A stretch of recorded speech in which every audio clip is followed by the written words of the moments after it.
Well, good afternoon. Araya here. It's Thursday. So that means I'm coming live and for the love of dragons. Love to see you guys every week. And this week has been really fun because you guys are posting some amazing questions. I put a post out this week that we've done a couple of times over the years, and it's always super fun, that if you could ask a dragon just one question, what would it be?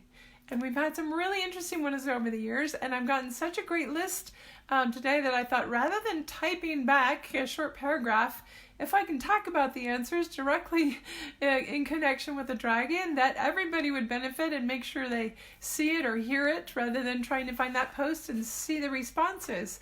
So let's dive in. And I have to say happy Halloween to everybody. It's crazy out there. It's cold. I don't know about you guys, but we have unusually cold weather here in Nevada. We're getting like January temps in the teens already. What the heck? I'm not up for that. I'm a water dragon. I like warm tropical stuff. But as long as we bundle up, we're okay. So good news is too, I'm on the very tail end of this stuff, this clearing, this rewiring happening through my throat chakras and all my openings for my clairsenses. So I'm going to hopefully get to the meditation recordings soon to get some more up on the site for you guys.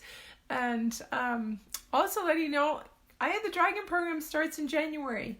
We already have, I'm pretty sure the 7th spot is claimed. So that means 2 left. If you've been meaning to get an application in, don't waste any more time because it's only, it's end of October.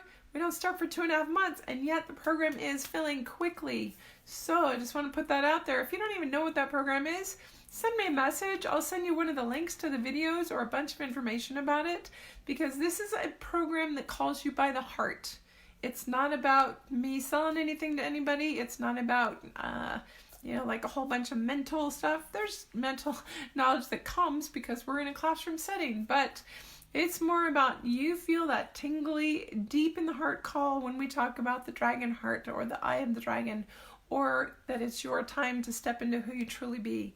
So if you're feeling that, don't waste time don't delay, get the application in, work through your resistance humps if that's what you're going through, that you felt that call and then you just haven't done it because there's something inside of you.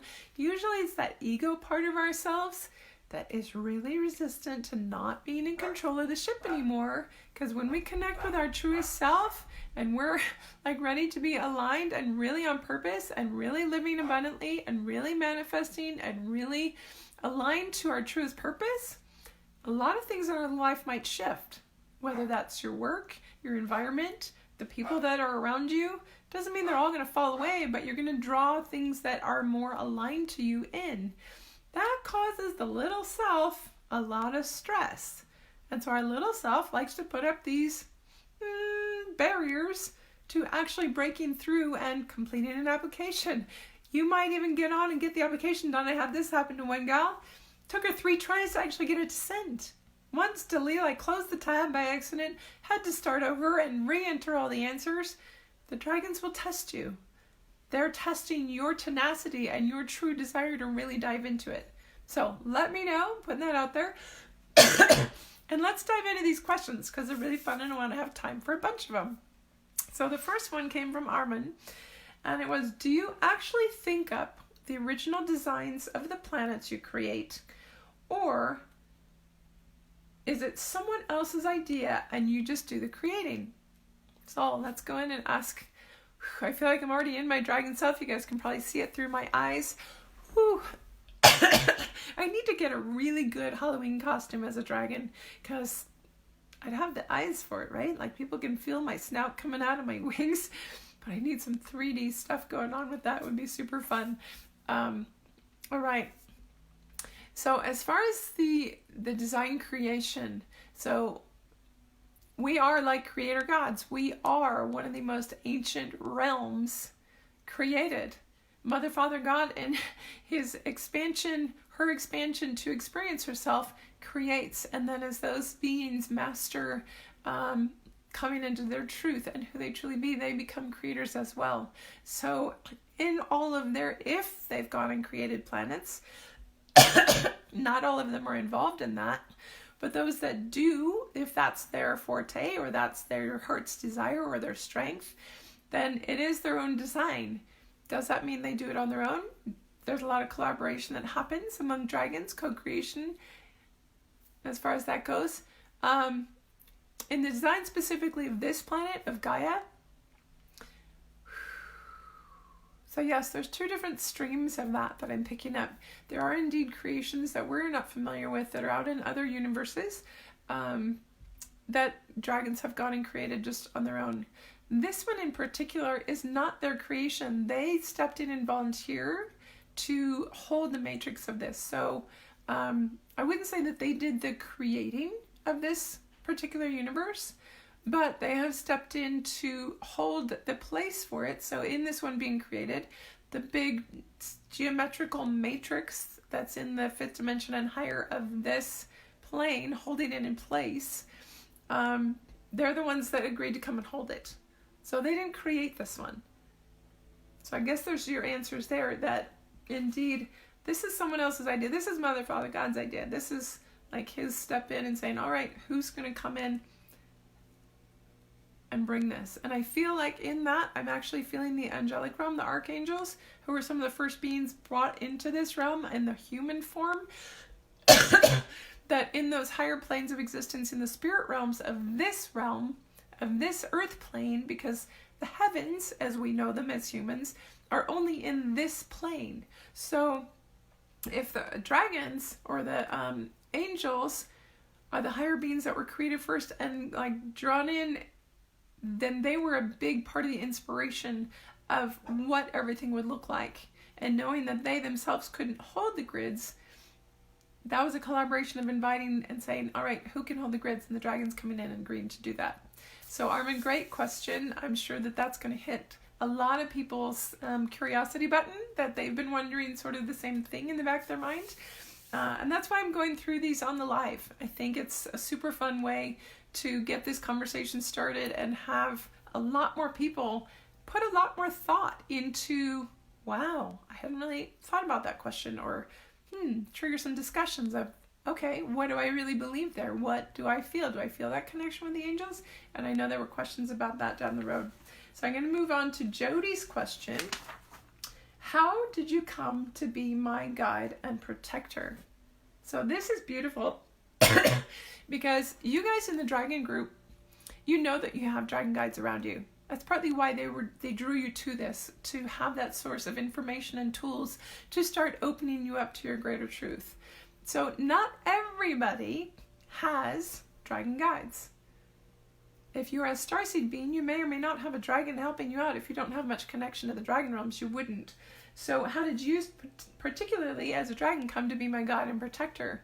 So in that, when we're born as human, each of us is assigned a human-style guardian and guide, our angelic guides.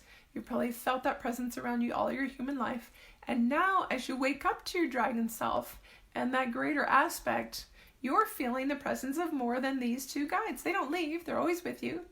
But now you might have a bigger team. You might have one dragon. I've seen up to 12 dragons working with someone. And so, Crystal, hold that thought because it's a long question and I've got a whole list, but I will come back to it whether on this live or another one.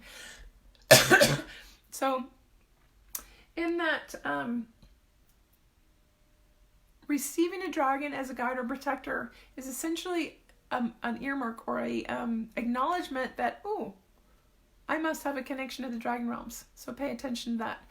Just like the angelic guide and guardian, they are assigned by divine source. There's a hierarchy in the spirit realms based on love. So positions aren't elected. I know we have elections next week here in the United States, and we elect our officials. Well, the officials or the government heads of state, etc., that are in the other realms, other dimensional spaces, everything is based on the frequency of love. And the higher you are in love, the higher your ranking or ability to be in certain positions, because you can do it in the most diplomatic, loving way to rule or govern that space. So they're assigned. Guides and guardians are assigned. Can they request? Absolutely. especially family members. There's a lot of that. So they come in and become your guide and protector because they have a deep connection to you. Usually your guides are some level of soul connection, or if your family line doesn't have a specific soul connection on the aspects that you are working on currently, then someone else will be brought in that does. So that's really sort of how that comes into play. That was a great question. I really enjoyed that one, Jody. Long. Hello, Long. Is Mother Earth herself a dragon? Let's get a consensus vote here. Hearts. Yeah, I feel Mother Earth is a dragon. Maybe just raising your hands, comments. I'm not sure. So, in my experience and feeling and knowing, Tiamat, as the mother form, the mother of chaos, is guarding and protecting Gaia. Her consciousness is obviously linked and connected to the dragons. In my sense, she is somehow that and so much more. I feel like Gaia, because I look at, the question is Mother Earth herself. So me for Mother Earth is Gaia. She is the being that is the consciousness of this planet. And because this planet is, in a way I sort of look at it like how we can view it as, like, the United States is a melting pot of all kinds of cultures, right? Lots of people immigrate and move here, and so there's a lot of crossover and community that builds on that. So I feel like in some sense Gaia as her consciousness, and why it's taken so long for her to birth and for her to come out into her true state and her trueness, is because she's developing like a fetus, like an unborn child that is having to grow and build all these systems within herself for true communal partnership. That somehow, is she pure dragon? I can't say that she is, but she's definitely part dragon.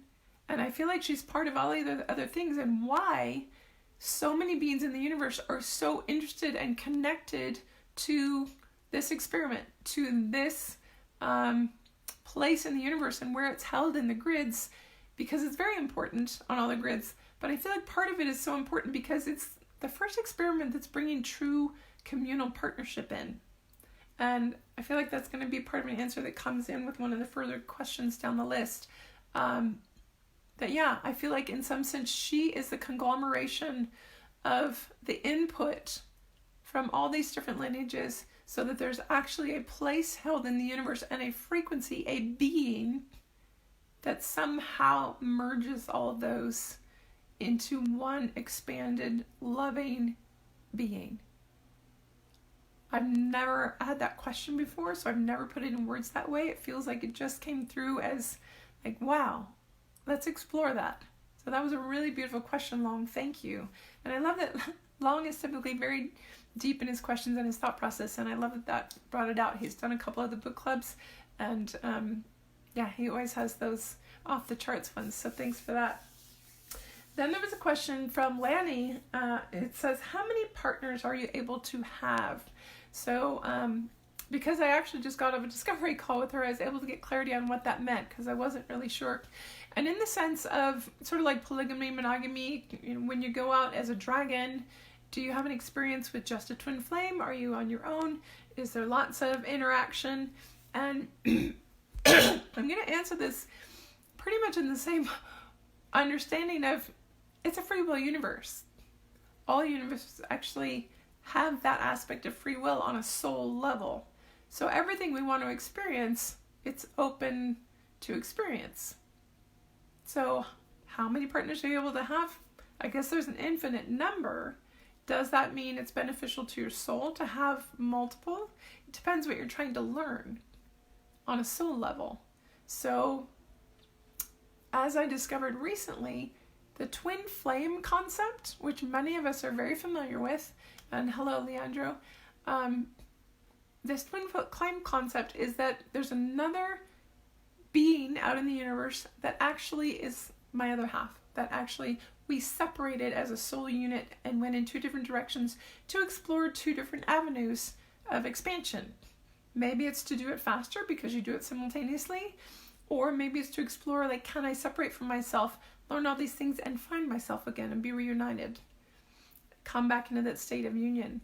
not all souls have chosen yet to have a twin flame experience. So some of you are out there saying, well, this whole twin flame thing, I don't connect to it. I don't feel that. I don't feel like I have one anywhere. I feel like I'm just me and my other half, my inner union within myself, my masculine, feminine. And that's because you might not on a soul level have chosen to have a twin flame experience. And that's perfectly valid, because this universe is limitless possibility. It's up to your soul what you want to experience. So, how many partners are you able to have? It's really up to you. And you need to sit within yourself and determine on a soul level, have I actually chosen to have a twin flame experience? Has my soul separated from itself? And does that ring true for me? Or does truth sit with me in, no, I know that I haven't. That's why I've never longed or missed feeling that search or that need to locate them or find them. Nothing's ever resonated with me on that level of depth as far as that heart concept with having it split out with another. So hopefully that answers your question, Lanny. Very interesting one to bring up. Bertrand's question: since when do you exist, and are you a creation of karma? So putting this out to the dragon, because it is the dragon answering all of these, actually. The dragons were the first and foremost realm created. Are you a creation of karma? No, you're a creation of love. Karma is a creation of balance. Karma is about a concept of something coming out of an action that then needs to come into balance. So the dragons were not created out of a need to find balance or anything that actually went, oh, you're welcome, Lanny, askew or needed to come back into balance. That's how I view a karmic creation. They were actually created out of God's desire and love to have other beings. And this was how he envisioned them and how they got created in all their endless possibilities. And just like humans, from the original creation, they've gone on and evolved and expanded into all these different places from that. So, very interesting question, Bertrand. Linda's question: what does it mean when one of your dragons is allowing you to see something the way she sees it, as if looking through her eyes? Ooh, this is a great one. What does it mean when your dragon is letting you see through her eyes? She's trying to connect with you deeper and help trigger memory.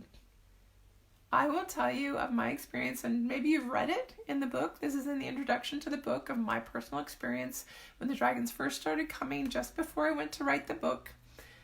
I was in the water. I merged with Tana, my dragon who I'd been meditating with for months on the bottom of the ocean. Thrashed around, felt the merge happen energetically, and literally as I came up out of the waters in this, it was a sacred refuge pool in Hawaii on the Big Island, and I raised my head and I was looking out. Literally, it was not through my human eyes. I was looking through this dragon's eyes at the landscape, and it looked, the colors were different. The sort of, what would I call the viewing platform was much broader, almost like being in, it wasn't like a dragonfly's eyes where you'd have all these different facets, or like a fly that has 1,000 faces or 100 faces, whatever it is, where you see things again and again. But it was much more broadened as just a panel that I was looking through. And in that moment, connecting back to that to answer this question, hi Victoria, she was trying to help me remember. So I would say that is the deepest reason that a dragon would, is to help you remember looking through your own eyes as dragon, to trigger that influx, that flow of cellular memory to get you back on track, to get you back to, oh my goodness, there's more to this dragon thing than I think in this moment. I think they're interesting. I think they're beautiful. I love their artwork. They've been showing up in my meditations. But if she's letting you look through her eyes, she's wanting to remember on a much deeper level who you be and step into more exploration with the dragon energies. Aren't these great questions? This is like so fun. This is why I put it back up again. I thought this would be a really fun thing to do this week. All right, Susan's question: what is next for the dragons as they complete their work here? with Gaia and humanity. So, and I'm seeing someone just made a comment. Hi, Bonnie, Linda. Thank you, Misty, for the reminder. Oh, someone's helping you get on. Perfect. All right. So, Susan's question, what's next when the dragons complete their work? Some of you guys who watch my lives quite regularly have heard me talk about the passing of the baton. That we know that the era of the dragons holding the grids is sort of coming to a close. They're active right now. They're pulling everyone in. They're training to pass the batons because they're ready to move on. So the dragons, what's going to happen when the shift happens? They no longer have to hold the grids. There's going to be a whole different system of grid keepers set up, and the ones that are coming in, the batons. I had always thought that there were dragons being trained to take the batons, that I would be passing it to another dragon.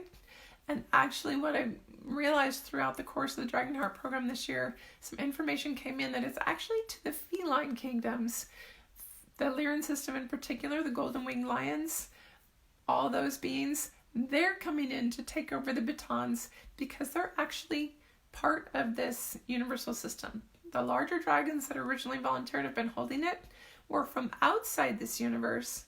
They stepped in to hold it until the right timing, when beings and the energetics of Gaia, actually raising our consciousness to be birthed, when everything within this universe will be actually from this universe. All the players will be from this universe. So they've all been going through their training, their soul's experiences.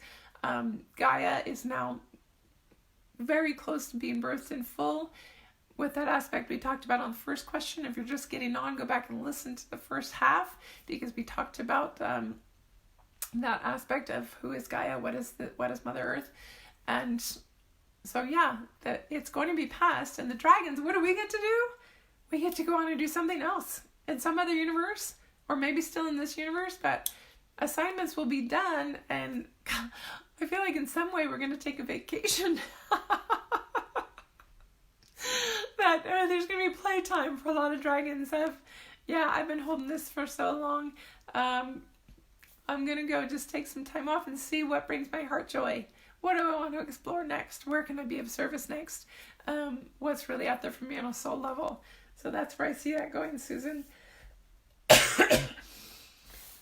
Melinda's question. And isn't this great how many we had? And if you haven't posted a question yet and you want to, put them in the comments here. I'll make sure to write them down, or go back in the scroll of the group feed and find my post from 2 days ago of what would you ask a dragon if you had just one question, because there is a rule with it.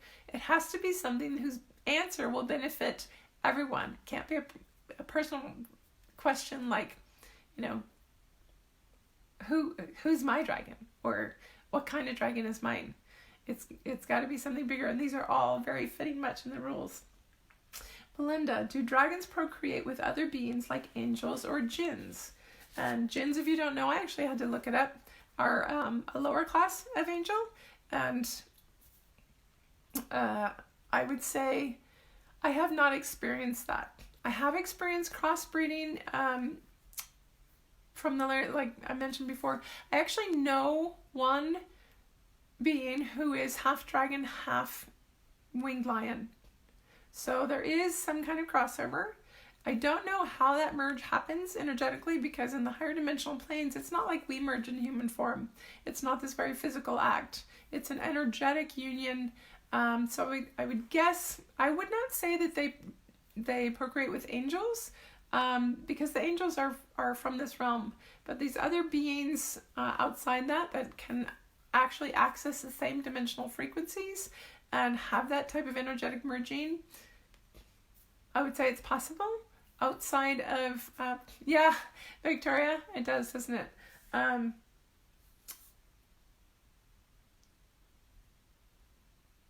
I couldn't even respond to how often that happens. Asking the dragon, it's possible, and as my own personal experience in who I've encountered, yes. And let me just go in a little bit deeper with myself.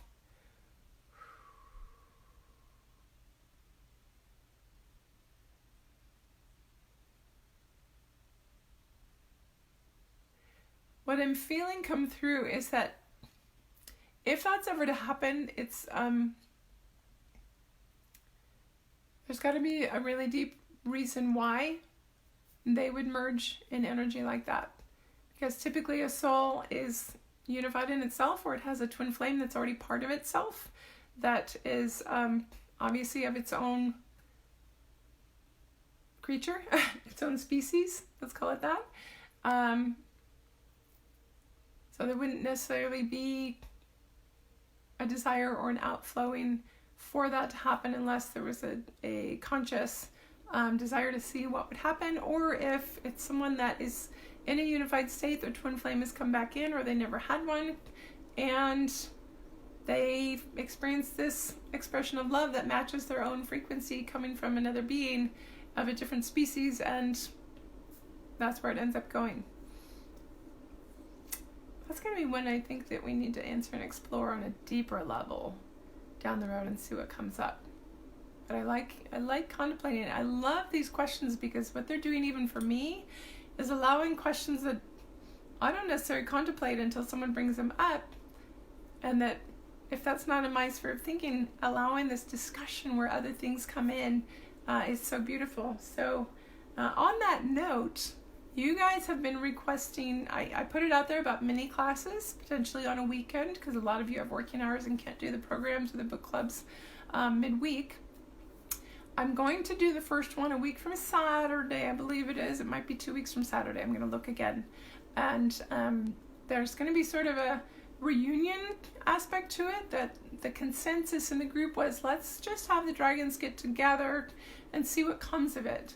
So I feel like it's going to be sort of like this format, where for a couple of hours we can get together and we can ask the dragon questions and have this kind of just beautiful flowing discussion that leads to other subjects, and just see what comes up. So mark it, let's see. I'll put it in the comments of when that's going to be, because I've got it scheduled, but I don't have the registrations and signups all together yet. But you can sort of earmark the day. And let me just go in. Tomorrow is the 2nd. I believe I set it for November 16th. 10 a.m. to 12 noon Pacific Standard Time on Saturday, November 16th. So if you're interested in having a reunion, a discussion like this, even potentially a little class time on a specific subject, mark your calendars and watch for the information to come out. All right, Christina's question, and I'm just going to go through all the ones that I saw before because I've got time. Do dragons hold keys to our divine mission in life? They do if you are a dragon. If you're not a dragon, they're not going to hold keys for you.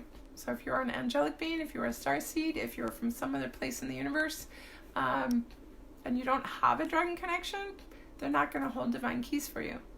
But if you're in this group watching this video, chances are you have a dragon connection. So yeah, they do hold some of those keys. And she words it specifically, keys to our divine mission. How do they hold the keys to your divine mission? Your soul has your divine mission within it, right? Your soul knows. So the keys that the dragons hold are the keys to unlock those avenues to get in connection with your higher self in such a way that you remember your divine mission. That's how and why they hold the keys. And let's see. The discussion going on is about trying to get other people on the call. So, yeah, they do hold keys for those that are dragons. And the keys that they hold are essentially the clearings, the rememberings, the guidance to go a certain direction or follow a certain path, because those things are going to take you into actually accessing your divine mission, because your higher self knows your divine mission and you just haven't gotten the pathways to access that information clear yet. So allowing that. And yeah, so they hold the keys for quite a few of us in this group. Let's see, 2 more questions for this week, and I love that you guys are hanging on. Hello to all those watching the replay. I hope this has been interesting for you. Weldy asks, are the dragons with us when we die? What a beautiful question. Has anybody contemplated that? We know, well, as humans, we always feel an angelic presence. We feel that angels come and escort our physical body as human to the spirit realms. to the heavens, which are dimensional planes within this earth plane, are the dragons with us then? If we have a dragon connection, you bet they are. All of our family is there at the gates, or on the other end of the tunnel, whatever you want to call it. Many people experience that white light, that shifting into pure consciousness, and your family is always there to greet you. Everything that's on the other side. And so they will be there to what level dimension you open. Even those that reside in the higher dimensions can come down in dimensions and access wherever you are entering the space dimensionally. So are the dragons present with us when we die? Absolutely. For those of us that have that dragon connection. As I mentioned in the previous question, if there's not a dragon connection for you, you're probably not, probably wouldn't be in this group, but there wouldn't be any reason for the dragons to be present. With that said, you might actually become aware with the grids or the information around you that there are dragons somehow in the space around, but they might not be connecting directly. It might just be your awareness in the fifth dimensional plane of who's holding the grids and what that is. Final question for today. Thanks for hanging on, you guys. Esme says, what can we do at this time to help heal our planet, nature, home? I feel like you guys all know in your heart what the answer to that is. And it is to activate your heart to the deepest level possible, to hold the highest frequency of love that you can. And how do you do that? Keep working towards accessing your higher self. Your higher self is in a pure state of love, connected to Mother, Father, God, Divine Source, whatever you want to call that energy. So the more you can connect to that, and in connecting to that, you are doing the soul work, the shadow work of releasing all the blockages, all the densities, all the traumas, the emotional woundings, all the things that have been in your soul that are holding you back from that clear connection. So what can you do to help heal the planet? It's all about accessing more of your light. Do whatever your guides put in front of you to access more of your light and your truth as a being. Because when you do that and you amplify your frequency, you help amplify a higher frequency on the planet. You help other people access their higher frequency, because when you shift, everyone around you feels that, and it triggers them into their own shift or their own hiding.